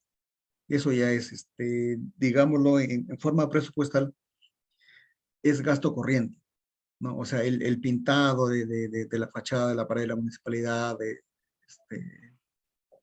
eso es gasto corriente, no es una actividad en todo caso, ya no es un proyecto, es una actividad, ¿no?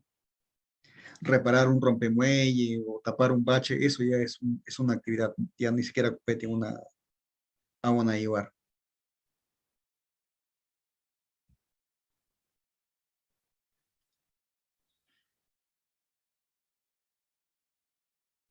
¿Por qué los vehículos de la policía paramotados? Creo que ya se ha hablado sobre eso.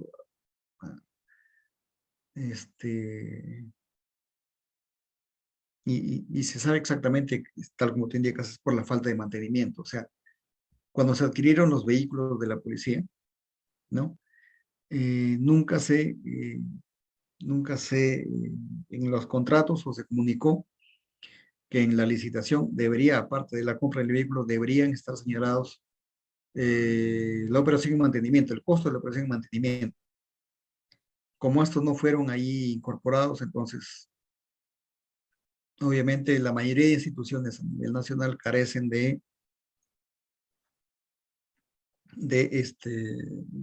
ingresos, ¿no? O de gasto para este tipo de actividades. Entonces, eso es lo que ha permitido, pues, que muchos vehículos de la policía estén bodados ahí, porque no se ha presupuestado lo que es el gasto de mantenimiento. Generalmente, en la mayoría de proyectos no se presupuesta. O sea, lo tienes como un número nada más indicado, pero no es que se cuente con un certificado que diga, sí, ¿sabes qué? Bueno, yo tengo un proyecto de seguridad ciudadana, ¿no? De mis motos al año van a costar 60,000 soles la reparación, necesito tener esa previsión. Mis vehículos me van a costar 120,000, o sea, la municipalidad tiene que destinar 180,000 soles para mantenimiento de esos vehículos, pero generalmente no los va a hacer. O sea, siempre los va a tratar de uno en uno, tratar de ir clavando uno a uno, porque la disponibilidad presupuestal no le da para cubrir la operación y mantenimiento de esos vehículos de manera integral. Eso es a lo que se debe generalmente, el desuso, que estén por ahí muchas unidades botadas o arrojadas.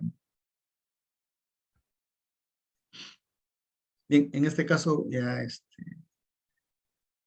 vamos a ver la integración de los sistemas de la administración financiera en la fase de formulación y evaluación, ¿no?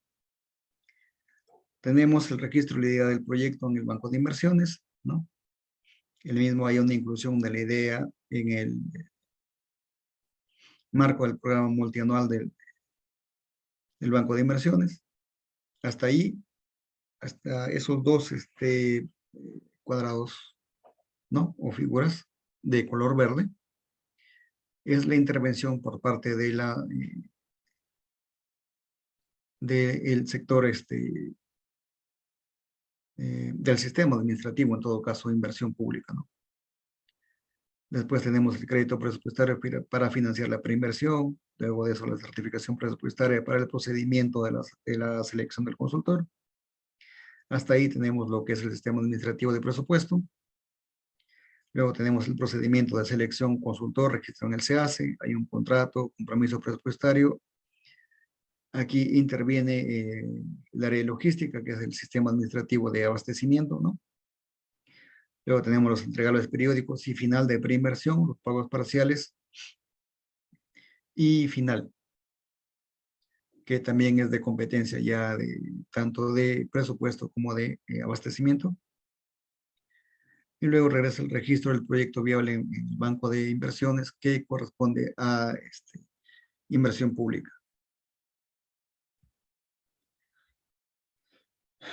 viendo los puntos señalados arriba, si se decide contratar a un consultor, ¿no? La unidad formuladora como usuaria en el marco de las normas de contratación del Estado y del Sistema Nacional de Abastecimiento, propone los términos de referencia para la consultoría con la que se elaborará el documento técnico de preinversión correspondiente y solicita al área encargada de las contrataciones de la entidad de realización del procedimiento de selección que corresponde.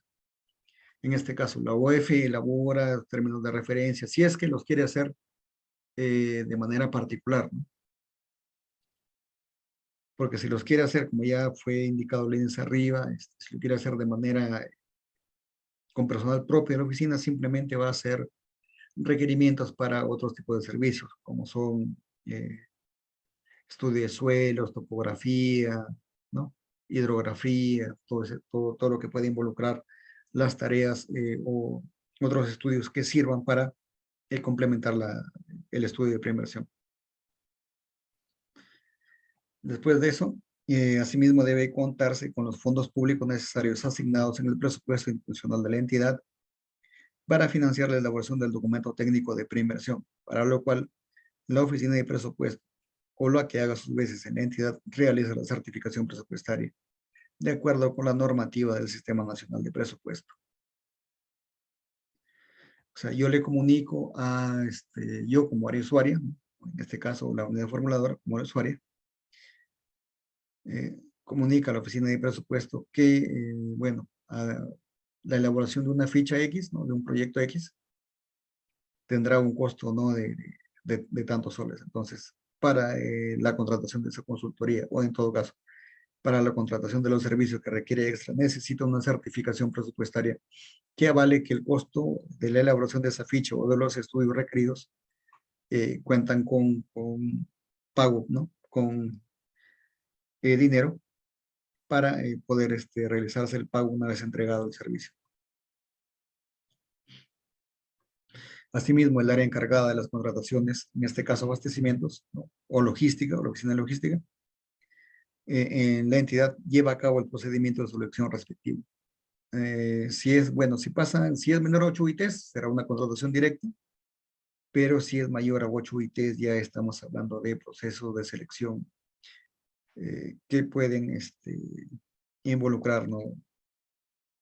De acuerdo al monto estimado en el presupuesto para la elaboración de esa ficha. El proceso de la modalidad del proceso de selección ya lo determina logística. Continuando, tenemos que el contrato generado por el procedimiento de selección es administrado por la unidad formuladora, es decir, que este órgano deberá dar conformidad a los entregables que realice el consultor. Yo le voy a decir, si es de manera particular o privada, tenemos consultor, y si es de manera propia, veremos todos los estudios que se han solicitado.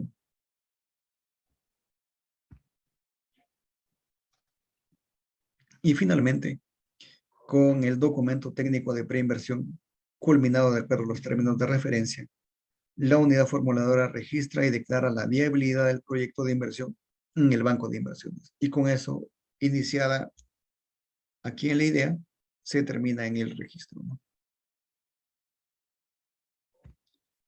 Y finalmente, la unidad formuladora debe ser diligente en la elaboración de los términos de referencia y ser precisa en la calidad de la fuente de información que requerirá para la elaboración del documento técnico de preinversión, debiendo indicar para qué variables requerirá que sea fuente primaria. La Guía General para la Identificación, Formulación y Evaluación de Proyectos de Inversión en su anexo 7 establece algunas pautas para ello, por lo que recomendamos su revisión al momento de elaborar términos de referencia y evitar adicionales o controversias con el consultor que dilaten el contar con la ficha técnica o perfil oportunamente. Bien, chicos, esta fue todo lo correspondiente al módulo introductorio de lo que es la fase de formulación y evaluación. Y ya en el próximo jueves iniciaremos ya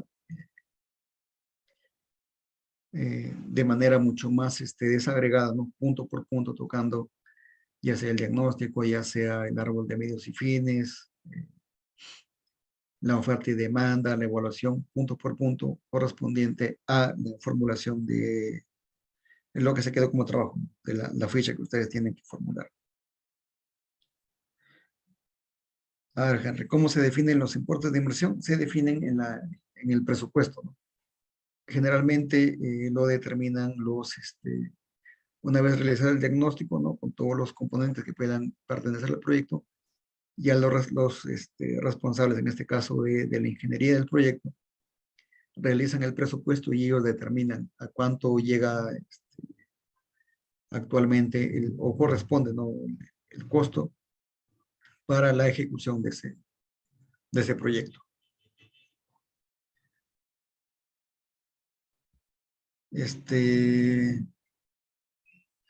Chicos, les pido que para el próximo jueves, por favor, vayan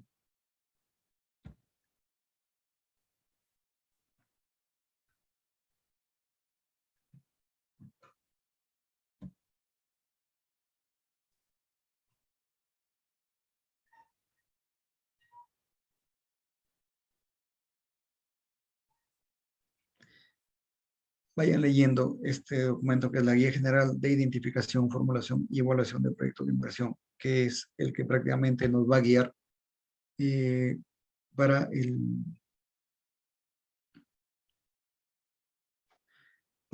lo que resta de las clases correspondientes a formulación y evaluación. Asimismo, aquí podrán ver la enseñanza de muchos ejemplos prácticos a lo que yo les guiaré de forma mucho más específica en ciertos puntos que ustedes podrían generarse dudas y podrían consultar en esta guía, ¿no? Así, a ver.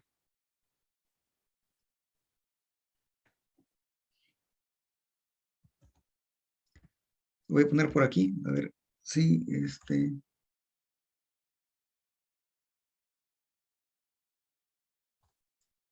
ya lo pasé, chicos, a ver si me confirman que pueden descargarlo de ahí directamente.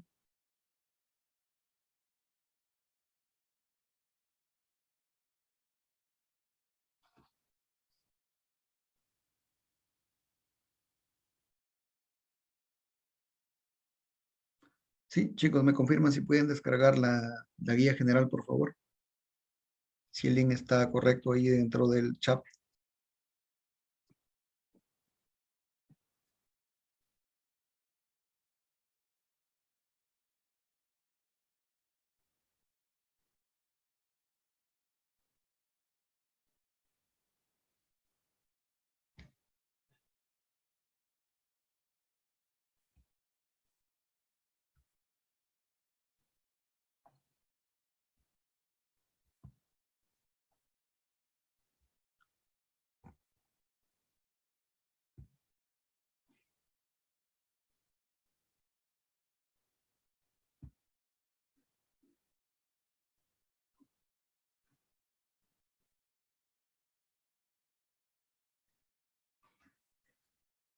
Bien, chicos, espero que hayan podido. No puedo descargar. Ya, en todo caso, yo le pasaré eh, a Janet o a Catherine la guía para que esta esté dentro de los documentos que ustedes puedan descargar, ¿no? Con respecto a la sesión del día de hoy. Para habilitarles y no puedan tener ustedes inconveniente en el caso de que no haya podido descargar el documento guía, ¿no? Así que no se preocupen. Lo voy a dejar ahí para que ustedes vayan leyendo eso y podamos en la siguiente clase ya formar lo que es los grupos y asimismo entrar ya en forma mucho más concisa a la formulación de la ficha del proyecto, ¿no? Les agradezco el día de hoy por la atención prestada y será hasta el próximo jueves con ustedes, chicos. Un gran abrazo, cuídense, que pasen un hermoso fin de semana y hasta la siguiente semana. Gracias, profesor. Buenas noches. Igual, buenas noches.